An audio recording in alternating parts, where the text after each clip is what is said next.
Behind the scenes and away from the camera flashes, Japan is quietly playing a long game in the Philippines, and very few are stopping to ask the big why. But take a closer look, and the signs are hard to ignore. Construction cranes are rising, infrastructure is booming, and military handshakes are getting firmer. This isn't just a case of friendly neighborhood cooperation, it's strategic, it's deliberate, and it's about shaping the future of Asia. From defense partnerships to jaw-dropping mega projects, Japan's footprint is growing fast. And for those paying attention, it's clear, this is part of something much bigger. A master plan, perhaps? One that could redefine who holds influence in the region for decades to come. So what exactly is Japan cooking up, and why is the Philippines smack dab in the middle of it? You've probably seen the headlines: sparkling new bridges, the promise of sleek bullet trains, and funded by Japan signs practically engraved into steel beams across the archipelago.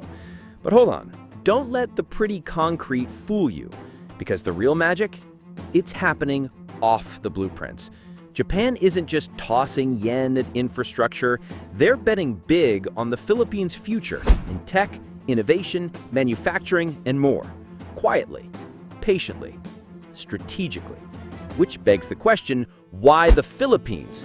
What makes this country Japan's favorite regional partner? To answer that, we have to rewind the clock. A lot. Way before any formal treaties or international handshakes, Japan and the Philippines already had something brewing. Long before Spanish galleons docked or the term globalization was invented, Filipino traders and Japanese merchants from the Muromachi period were exchanging goods, stories, and maybe even a few awkward bows.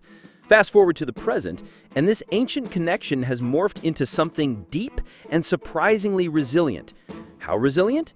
Well, in a 2011 BBC poll, a whopping 84% of Filipinos said they viewed Japan's influence positively.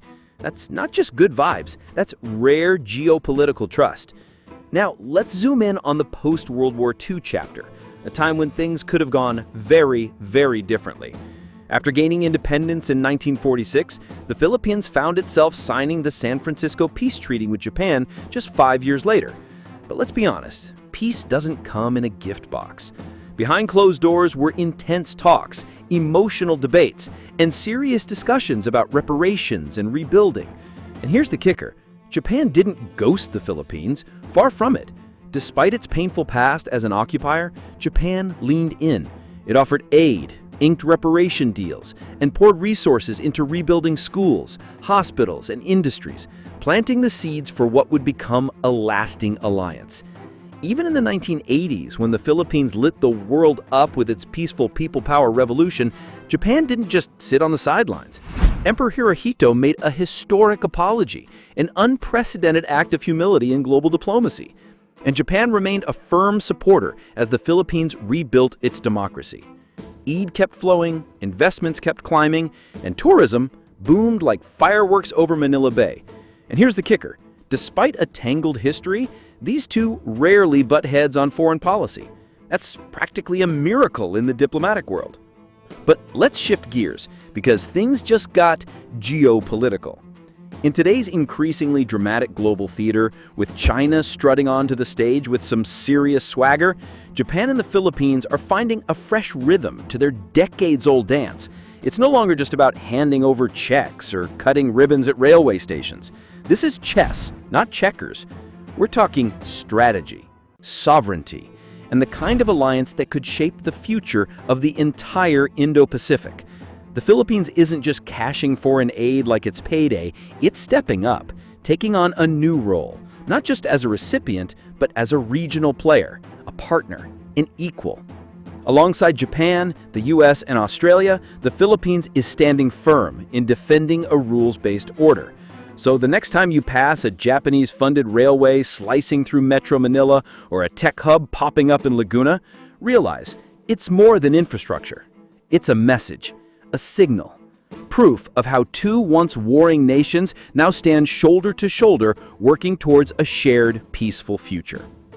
Now let's talk shop, specifically strategy in the South China Sea. In one of the most contested waters in the world, where tensions are higher than your uncle's blood pressure at a family reunion, alliances are gold. And the one between Japan and the Philippines? It's rock solid. But Japan isn't rolling in with tanks or aircraft carriers. Nope, they're taking the smart route, supporting the Philippines' maritime security, helping it patrol and protect its waters, and doing it all with subtle strength. Oh, and let's not forget the receipts. From 1966 to 2017, Japan didn't just help, they practically bankrolled the Philippines' development. We're talking nearly 60% of all official development assistance, totaling more than $28 billion, or 1.5 trillion pesos. That's not just generous, that's legacy building. But wait, Japan isn't stopping at aid, they're doubling down. They see the Philippines not as a charity case, but as a rising power, a booming market, a strategic gem, and they're investing accordingly. In fact, Japan is now one of the top 3 foreign investors in the Philippines. Just in Q2 alone, they poured in 6.51 billion pesos, outshining economic juggernauts like Singapore and the Netherlands. Why? Because Japan gets it. The Philippines isn't just growing, it's glowing. And if you take a walk through Metro Manila today, you'll spot Japan's influence like Easter eggs in an MCU movie. Sleek subways carving their way underground, jaw-dropping bridges connecting islands, tech parks, highways, smart cities, you name it. Japan isn't just investing in concrete and steel, they're investing in the future. And they're betting that the Philippines is going to be one of the biggest success stories Asia has ever seen.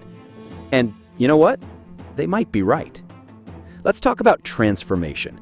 Not the Marvel kind, though Japan's involvement in the Philippines does feel a bit superhero-esque. Highways are now slicing travel times in half, giving commuters their lives back. And guess who's been behind much of this magic? Japan International Cooperation Agency, or JICA. But don't let the suit and tie name fool you. JICA isn't just writing checks. They're helping reshape the Philippines from the ground up. We're talking everything from disaster response systems to climate action to healthcare. JICA is basically the ultimate multitasker. But one project stands tall above the rest: the North-South Commuter Railway. This isn't your average train line. It's a game changer. Backed by a jaw-dropping 377 billion yen loan from Japan, this railway will connect Clark in central Luzon all the way down to Calamba in Laguna. 147 kilometers of high-speed, high-impact travel. It's not just steel on tracks. It's a lifeline for workers, businesses, and entire communities. And Japan? They're not just laying tracks and dipping out. They're also providing the trains, the tech, the works.